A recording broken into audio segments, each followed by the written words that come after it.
Good afternoon, and thank you for being here today.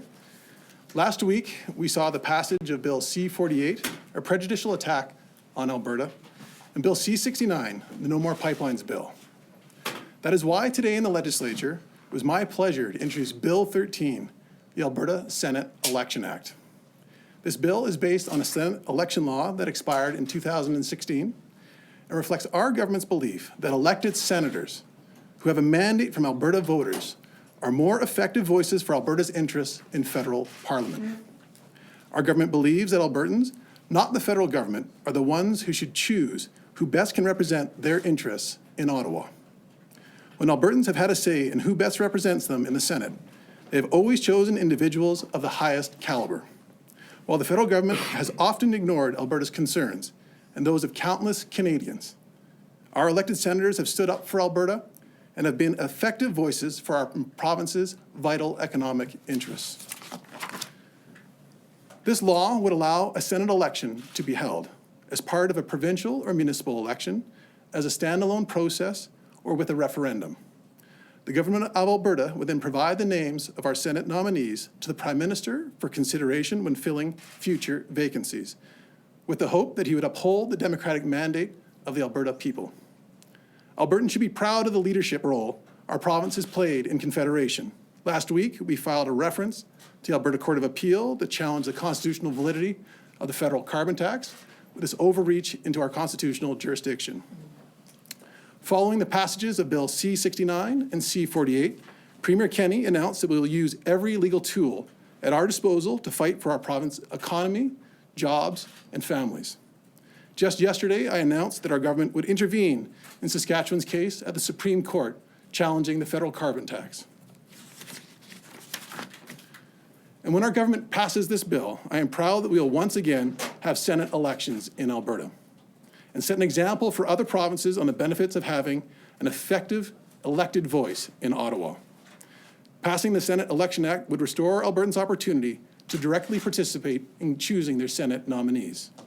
From Senator Stan Waters to Bert Brown, to Betty Unger, to Doug Black, to Scott Tannis, it is clear that senators who have been elected by Albertans have represented us well, have championed our economy, and have strong advocates for Alberta's interests. Thank you, and I'd like to invite the Premier to provide comments. Thanks, Doug. Cheers. Thank you. All right, so first of all, I'd like to acknowledge the presence of Senator Doug Black, who won 428,000 votes to be nominated as an Alberta Senator. Senator Scott Tannis, who received 352,000 votes to be nominated as an Alberta Senator, as well as former Senator Betty Unger. And do you remember how many votes you won, Betty? 325,000. Right down, all right, exactly. And finally, should have been Senator Mike Shake, who received 310,000 votes in the last Alberta Senate elections, who we called upon the Prime Minister to appoint to the Senate, but unfortunately he and Alberta voters were overlooked last year. And I'm going to invite Mike to say a couple of words. Last week in the Senate, 3 Alberta appointed senators voted against Alberta. They voted against our province's vital economic interests. They voted against the unanimous opinion of the Alberta legislature and every major political party representing 98% of Albertans by voting in favor of Justin Trudeau's No More Pipelines law, Bill C-69. Senators Grant Mitchell, Senator Simons, and Senator Laboucaine Benson voted in favor of that bill despite the repeated pleas of the government of Alberta. A bill that was opposed by 9 of the 10 Canadian provinces, every Alberta political party, virtually every major industry group in this province and across the country, and dozens of First Nations. In so doing, they voted to undermine jobs, prosperity, and the Alberta economy. They were wrong to do so. However, Senators Black and Tannis, both of them elected, voted to fight for Albertans by opposing the No More Pipelines law, Bill C-69. I cannot think of a clearer illustration of why we need elected senators who have a direct line of accountability to Alberta voters. Because Senators Black and Tannis know that their ultimate bosses are the people of Alberta, not Justin Trudeau. they know that they are ultimately accountable to the Alberta voters who chose them, who hired them, and who sent them there to do a job. I want to especially thank those two senators for their remarkably strong work in defending Alberta's interest and, quite frankly, the national Canadian economy in their leadership role on Bills C-48 and C-69. I'd like to thank them both as well for voting for national unity, jobs and prosperity by opposing Bill C-48, the prejudicial attack on the export of Alberta bitumen off the northwest coast. And I do want to acknowledge the good work of many senators, including those on the Senate Transport Committee who ultimately voted to kill Bill C-48 until it was revived in the House of Commons and passed in the Senate, as well as those who contributed constructively to making 188 amendments to the original version of the No More Pipelines law, including all of those put forward by Alberta's government and the Canadian energy industry. Unfortunately, ultimately, these pleas for common sense were rejected by the Trudeau government and ultimately rubber-stamped or voted through the Senate.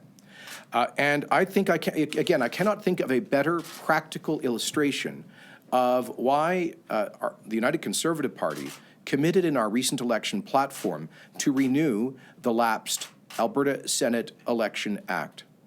This, the original version of this act was brought in by the Kenney government. Way back 30 years ago, 1989, during the the Meech Lake Accord debate, when Albertans were saying that they wanted a voice in who represented them in the upper chamber. Ultimately, an election was held that year, and the former commander of the Canadian Army, Stan Waters, was elected as Alberta's first Senate nominee. And you know what? People often say to me, well, what's the point of holding elections if you have a prime minister who doesn't want to appoint people? Alberta held exactly such an election in 1989. The then Prime Minister, Mr. Mulroney, said that he had the sole prerogative to appoint senators and he wasn't interested in elections. But Prime Minister Mulroney had the wisdom to listen to Albertans, to listen to the legislature, to the government, and to Alberta voters. And in 1990, 29 years ago, he appointed Stan Waters as the first elected member of the Canadian Senate. And as Doug has said, others have followed in his footsteps, including those behind me and the late Bert Brown. And so we believe this is not some kind of political symbol. This isn't just a gesture. This is an effort to revive democracy in the heart of our parliament. As I reminded senators in appearing at the Energy Committee on Bill C-69, one of the central reasons why the founders of Confederation created the upper chamber was to be a voice for regional concerns in our federation. And I cannot think of bills that have a more obvious regional impact, a disproportionate regional impact than these bills 48 and 69. These elected senators understood that, as did many of their colleagues. Unfortunately, half of Alberta's Senate caucus and 3 of the 4 elected senators voted against our interests. I should also, though, acknowledge and thank Senator Elaine McCoy for having supported Alberta on these bills. So initially, we had intended to bring forward the Senate Election Act, which lapsed in 2016. We intended to bring it forward in 2020 because we're very busy with our economic agenda, getting Alberta back to work, and so we were going to bring forward our democratic reform measures in 2020. But when I saw how 3 of Alberta's senators voted against Alberta jobs last week, I immediately said, we're going to move forward on this with lightning speed to send a message that Albertans will not stand by as they are being misrepresented in the Senate by appointees who are not listening to the overwhelming consensus of this province across the political spectrum. And that is why I'm pleased that Minister Schweitzer today introduced Bill 13, the Alberta Senate Election Act. This is it's a well thought out piece of legislation. It's based on 30 years of practice in this province. We've had 3 rounds of Senate elections, and I look forward to having the 4th round of Alberta Senate elections on October the 17th, 2021, concurrent with the next municipal elections. That's how we've done Senate elections in the past in Alberta, it's a factor of convenience for voters. It also reduces the cost of administering an election because we can essentially piggyback administratively on the municipal elections. We are also planning on the same day to hold a constitutional referendum on an application to make a bilateral constitutional amendment for the entrenchment of property rights for the province of Alberta. And of course, should we not get very substantial progress on the completion of a coastal pipeline, we will also be holding a referendum on deleting Section 36 from the Canadian Constitution on October 17th, 2021, on the same day. So it's going to be a banner day for Alberta democracy. Before taking your questions, I should mention one last point. I was very disappointed when I, shortly after became opposition leader, to bring forward a motion calling on the legislature to encourage the Prime Minister to appoint Mike Shake as our senator to fill a vacancy. I think it was actually Betty's vacancy that Mike should have filled. Unfortunately, the NDP refused to support that motion, and they refused to support the renewal of the Senate Election Act. So I would like to ask our friends in the official opposition to please listen to Albertans and support democracy. I'm going to offer the podium for just a couple of brief moments to Doug Black and then Mike Shake, just to give us their perspective, and we'll take your questions. So, Senator Black. Thank you very much, Premier. Thank you very much. Thank you. Premier, Minister, colleagues. I just wanted to offer a few comments, if I may. Having the very real privilege of being an elected senator, I can tell you that my experience, and I certainly know my colleagues behind me, experience is that Albertans expect us to listen to them. They expect us to act on what we hear in a reasonable way, and we expect to do exactly the same. Whether any of us are in airports, grocery stores, on the street, it makes no difference. People come up to us, they tell us what's on their mind, they want to engage in a dialogue, and they want to be represented because they feel too often their voices are not heard. So by virtue of the fact that we're elected, or I will speak for myself, by virtue of the fact that I'm elected, I feel a very real commitment to Albertans who express their confidence in me. I feel it every day, and that's why today I'm here to support the Premier and the Minister, because this is the right step for Alberta, and it's the right step for democracy in Alberta. So I want to thank you for your interest, and of course I want to thank my colleagues and my hopefully colleague-to-be, Senator-to-be Shake, for the work that they do on all of our behalf. So Premier, thank you for the privilege. Thank you, Senator. And I also want to announce that should there be a Senate vacancy between now and October 17th of 2021, the Government of Alberta will immediately submit the name of Mike Shake as our nominee to fill that vacancy. That would then be reset with the next election as a new slate of Senate nominees are chosen by Albertans. But Mike is a highly regarded, successful Alberta entrepreneur, has served the community philanthropically in so many ways, and I think he would make a fantastic senator on top of the fact that he has a huge Democratic mandate. So I'm going to invite you up here, Mike, with, as long as you answer my $1 million question, how would you have voted on Bills C-48 and C-69? Against it. Thank you. Premier, Minister, as Premier stated that there are 6 seats in the Senate from Alberta, and those 6 representatives are Alberta representatives. They have to vote in the interest of Albertans. So if I were appointed senator, I would have voted against Bill C-69 and C-48 because I will stand up, if I'm appointed to the Senate, I will stand up for Albertans. That is what my mandate is.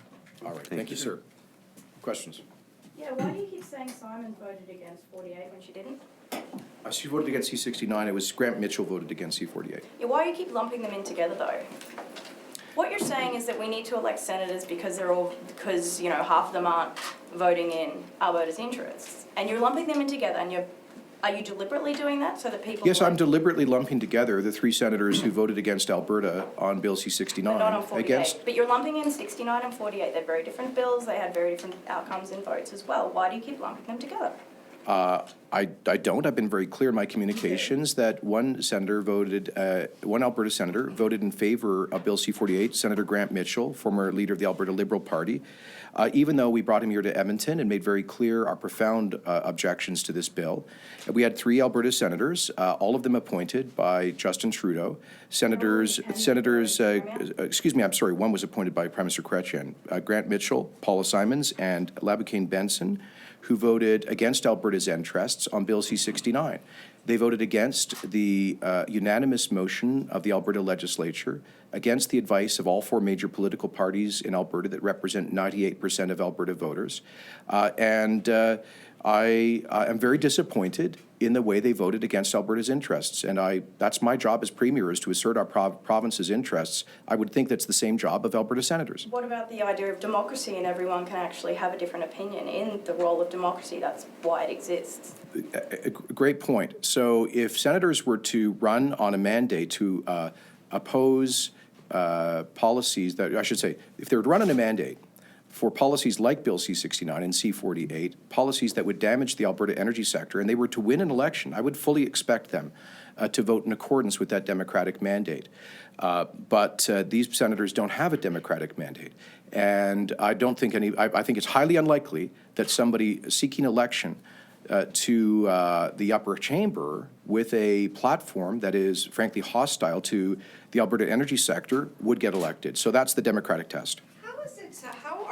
Would an elected senator be accountable to Albertans when these appointments to the Senate are until the age of 75? Because, with someone like yourself, who's an MLA, you're accountable because you're up for re-election in 4 years, right? So how would a senator who is appointed be accountable compared to someone who's appointed by the Prime Minister? Fair question. First, let me say that's because of that question, Prime Minister Harper introduced a bill to limit Senate terms, I believe, to 8 years, and there was some questions about its constitutionality. So he submitted that and a number of other questions in what was known as the Senate reference to the Supreme Court of Canada, I believe in 2014, and the Supreme Court said that it would be unconstitutional through statutory means to impose an 8-year or any kind of a term limit on senators.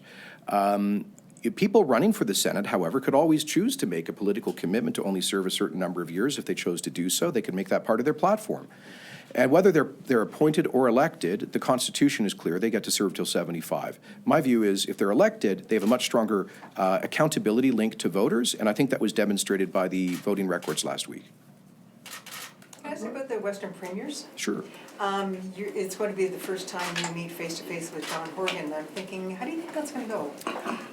I have always said I hope that we can discuss finding common ground. I'm going to be very clear with Premier Horgan that Albertans and I think Canadians expect him to respect the rule of law, the 5-0 decision of his appeal court, the will of 60% of British Columbians who say they support the Trans Mountain Pipeline expansion, and the Constitution of Canada, which says that provincial governments cannot unilaterally block interprovincial infrastructure.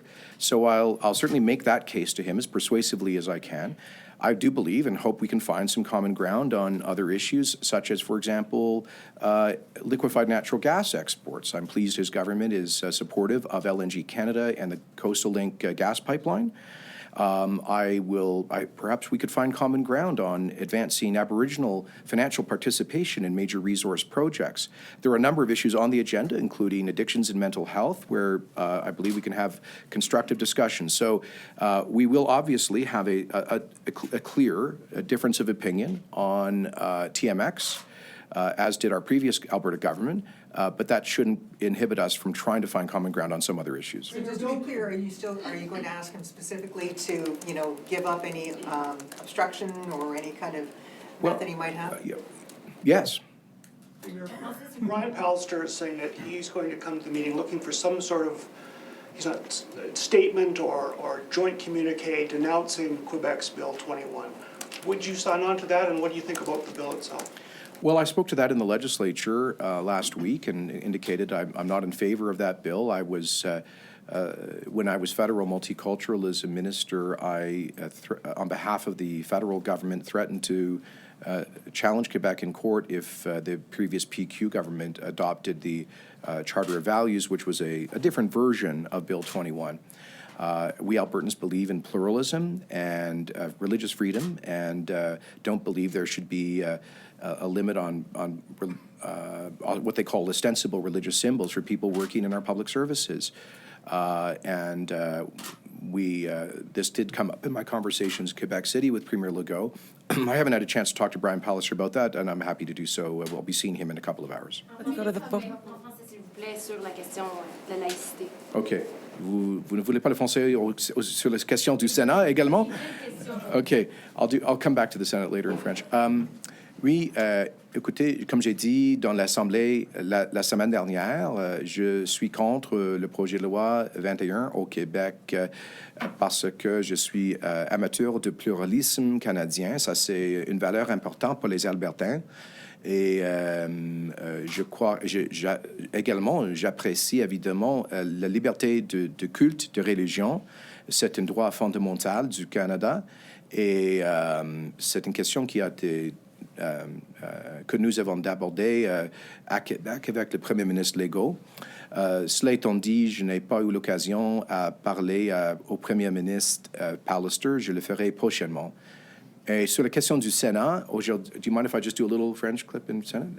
Unless you... Pourquoi est-ce qu'on doit élire en Alberta des sénateurs plutôt qu'y aller par un processus de nomination, alors que historiquement, c'est un processus de nomination? Historiquement, excusez-moi, depuis 30 ans en Alberta, on a eu une loi pour élire les sénateurs, mais il faut le renouveler. Et je crois que le fait, on a eu 3 sénateurs qui ont voté contre les intérêts essentiels de l'Alberta la semaine dernière au Sénat. Ça souligne l'importance de l'imputabilité. Ça souligne l'importance de l'imputabilité des sénateurs auprès des électeurs. C'est la raison pour laquelle nous avons proposé ce projet de loi pour avoir une élection des sénateurs en octobre 2021 pour qu'on puisse donner au fédéral une liste des sénateurs qui ont été choisis par les Albertains, comme 2 de nos sénateurs actuels, le sénateur Black et le sénateur Tannis, qui ont voté entièrement pour les intérêts de l'Alberta sur ces questions importantes la semaine dernière. Will China's ban on Canadian meat exports be an agenda item tomorrow, and what more can the Western premiers do to support producers in Western Canada? Well, we will be definitely discussing that, as well as the Chinese de facto ban on canola, and I suspect the Indian tariffs on lentils and other agriculture export barriers. I spoke to Minister Morneau last night, who called to inform me about the forthcoming Chinese ban on beef and pork. This concerns us deeply. It will have a very negative effect on our livestock producers.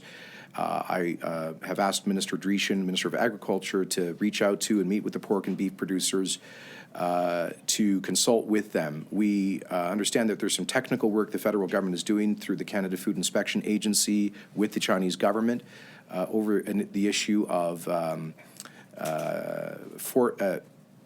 falsified export permits that apparently resulted in this decision. So we will support the federal government in its efforts to deal with the Chinese government.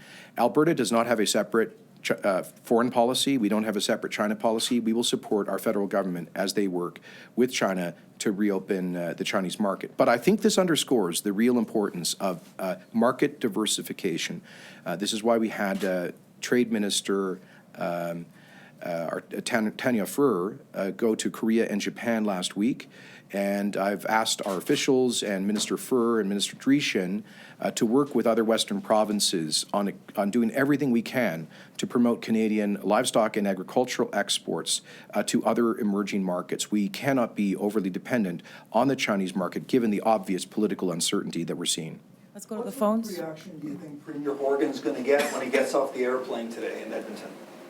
Well, Albertans are very friendly people, and I'm sure they're going to look to him and smile and say, get that pipeline built. That's what I hear every time I walk through the airport. Albertans, look, everybody in Alberta pretty much has a friend or a relative in BC, or they were born there, or They've spent time there, and there's a lot of British Columbians that work in Alberta, and so I think we're like sibling provinces, and both of us get frustrated with Ottawa from time to time. Both of our economies were built on resources. We don't need Albertans and British Columbians going at it in some kind of a phony war. We just need a British Columbia government that respects the Canadian Constitution and listens. My pitch to John is very simply, listen to British Columbians. Every poll shows about 2-to-1 support of British Columbians for this common sense opportunity to create jobs. You're paying $1.70 to fill up your gas in Vancouver right now. We believe if BC got more supply, that those prices would come down. Albertans want to help British Columbians with that. And what we won't accept, ultimately, is a campaign of obstruction, but we want to start by finding common ground. Paul, sorry? Will you have a separate meeting with Premier Horgan? I may. We'll see. Go to the phones. Operator, can you please put through the first caller? Our first question comes from James Keller of the Globe and Mail. Your line is open. Well, when it comes to meeting John Horgan and Trans Mountain, is there anything tangible you'll be looking for to come out of this meeting, or is it just going to be lecturing each other on the opinions we know you both have? Well, we'll see. I'm keeping an open mind. Premier Horgan and I have had a couple of good telephone calls. We've been very frank with each other about our respective positions. I first called him the day we were sworn in as a government to advise him that we had proclaimed Bill 12 to give us the power to protect Alberta's resources with the prospective reduction of energy shipments to British Columbia, should that be necessary. So I think he understands how serious we are. That's obviously a matter that's going to be before a BC court actually in 2 days. But I want to underscore that we can and should be partners in prosperity. And I am delighted to see that nearly 2/3 of British Columbians support the Trans Mountain expansion. I say let's get on with it. This thing has been debated for years and years and years. The courts have made up their mind. The federal government has made up its mind for a second time. Dozens of First Nations have made up their mind by supporting this. Nearly 2/3 of British Columbians do. You know what I found most interesting about the latest survey? The number of, with 60% of British Columbians support TMX, and only 15% strongly oppose it. So I hope the British Columbia government won't get led around by that 15% who are, let's face it, that's pretty much the anti-development crowd on every and any issue. That's not how you build a country. That's not how you create jobs. You have a follow-up, James? Yeah, I think you just said that you don't want some kind of phony war. You're creating a war room, and you've been targeting Premier Horgan with ads in his home province. So do you hope that the tone you set would make any kind of compromise on that issue or anything else? I just have to correct you. The ads did not target the Premier or his government. They just said yes to TMX. They were a positive explanation of the benefit to British Columbians and all Canadians by getting our country's largest natural resource to global markets. And that's our job, is to advance our jobs and our prosperity in this province and across the country. So make no apologies for that. And the Energy War Room, what that's really about, as we will launch it in the weeks to come, it's about a more strategic approach to explaining the value of Canadian natural resources. I think most Canadians don't know that the carbon intensity of a barrel of Alberta oil has gone down by 20% in the past decade, set to go down by another 20%, that the average barrel of Alberta oil is less carbon intensive than in a barrel of heavy oil produced elsewhere in the world on average. A lot of Canadians probably haven't thought through the fact that if we don't export our energy, then we'll just surrender global markets to OPEC dictatorships, which is not a good thing. So those are the kinds of arguments that we'll be making, where necessary, we'll do it very forcefully, but this is about defending not just Alberta, but Canada. Let's go back to the floor. Another one in French on the meeting tomorrow. Vous allez rencontrer pour la première fois le premier ministre Horgan. À quoi vous vous attendez et quel sera votre message à John Horgan? Le message est clair que nous voulons être les partenaires pour la prospérité de nos deux provinces et il y aura les sujets sur lesquels nous pouvons travailler ensemble, par exemple l'exportation du gaz naturel liquéfié, mais également, je vais évidemment communiquer la volonté des Albertains d'avancer la construction de l'expansion de Trans Mountain, l'oléoduc Trans Mountain. Presque deux tiers du peuple de Colombie-Britannique appuie l'expansion de ce oléoduc-là. Après plusieurs années d'un débat public, ça a été approuvé une deuxième fois par le fédéral, par les cours à plusieurs reprises. C'est appuyé par douzaines des Premières Nations. Et c'est une occasion de créer les richesses pour tous les pays, y compris la Colombie-Britannique. Ça serait mon message là-dessus. J'espère que oui. Thanks very much, everyone. Appreciate it. Thanks, guys. Sorry.